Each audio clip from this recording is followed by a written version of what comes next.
आज आपण आहोत नाशिक जिल्ह्यातील सटाणा तालुक्यातील मुंजवड बेज रस्त्यावरती।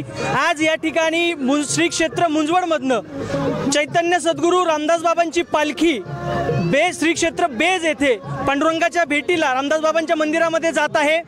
आपण बघू शकतात माझ्या पाठीमागं ही पालखी आहे।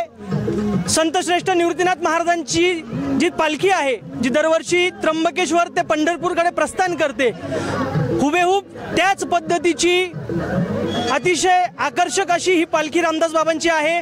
माझ्यासोबत या पालखीचे प्रमुख केशव बापू आहेत। आपण त्यांना विचारू, बापू ह्या रामदास बाबांच्या पालखीचं महत्त्व प्रेक्षकांना तुमच्याकडनं जाणायला आवडेल।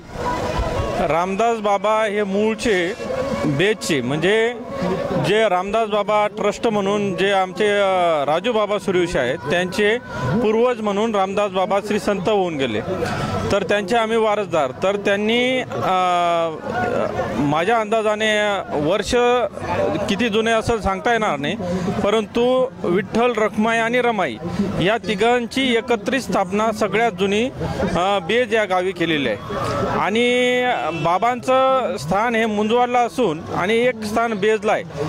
तर त्या बाबांच्या पादुका आणि एकादशीचे औचित्य साधून बाबा हे मूळ वारकरी संप्रदायाचे, त्यामुळे आम्ही त्या पादुका आम्ही बेज या गावी भेटण्यास घेऊन जातो। आणि त्यातला वारी मागची एक उद्देश असा आहे की पंढरपूरला एकादशीच्या दिवशी जो मेन सोहळा असतो उत्सव, तर त्या सोहळ्याला बरेचसे भाविक जाऊ शकत नाही, कामानिमित्त असेल किंवा कोणाचं अनेक अडचणी असतात, तर आपण त्यांच्यासाठी हा एक दिवसीय वारी सोहळा आयोजित केलेला आहे। एका दिवसाचं मुक्काम पडतो मुंजवड येथे आणि त्याच्यानंतर ही वारी सकाळी 8 वाजता मार्गस्थ होते आणि सायंकाळी बेज या गावी जाऊन तिथे एक रिंगण सोहळा आयोजित केलेला असतो।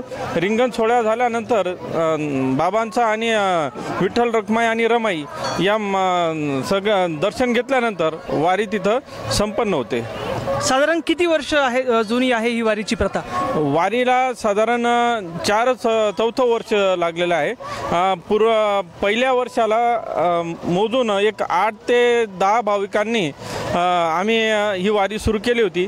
त्याच्यानंतर आज आपण बघत असाल की याचं खूप मोठं स्वरूप या वारीला मिळालेलं आहे। आपल्यासोबत चैतन्य सद्गुरू रामदास बाबांच्या पालखीतील ध्वजाचे मानकरी आहेत। ते येवला तालुक्यातील अंदरसूल येथून पायी मुंजवडपर्यंत येतात रामदास बाबांचा मानाचा ध्वज घेऊन। आपण त्यांना विचारूयात, किती वर्षापासून तुम्ही येतात? माऊली आम्हाला आता 3रं वर्ष आहेत बाबांच्या वारीला। गुरु माऊली राजू बाबांची कृपा, रामदास बाबांचा आशीर्वाद आणि भरपूर त्याच्यामध्ये आपण बघू शकतात भाविक या ठिकाणी रामदास बाबांच्या बाबतचं मत व्यक्त करताना भावुक होत आहेत। महाराष्ट्रामध्ये अनेक ठिकाणी वारकरी संप्रदायाची प्रथा आहे, त्याचप्रमाणे खऱ्या अर्थानं नाशिक जिल्ह्यातील प्रति पंढरपूर बेज मुंजवडला म्हणण्यात काही वावगं नसावं असं आज मला वाटतं, कारण आम्ही सकाळपासून या पालखी सोहळ्यामध्ये आहोत। जवळजवळ 1000च्या संख्येमध्ये वारकरी या ठिकाणी या चैतन्य रामदास बाबांच्या पालखी सोहळ्यामध्ये सहभागी झालेले आहात। संत निवृत्तीनाथ महाराजांच्या रथा समान असलेला रथ रामदास बाबांचा बनवण्यात आलेला आहे। या रथाचं आणखीन एक वैशिष्ट्य म्हणजे या रथाची जी बैलजोडी आहे ती बैलजोडी 6 लाख रुपये किमतीची आहे आणि खास रामदास बाबांच्या या रथोत्सवासाठी, या रथ सोहळ्यासाठी ती बैलजोडी घेण्यात आलेली आहे।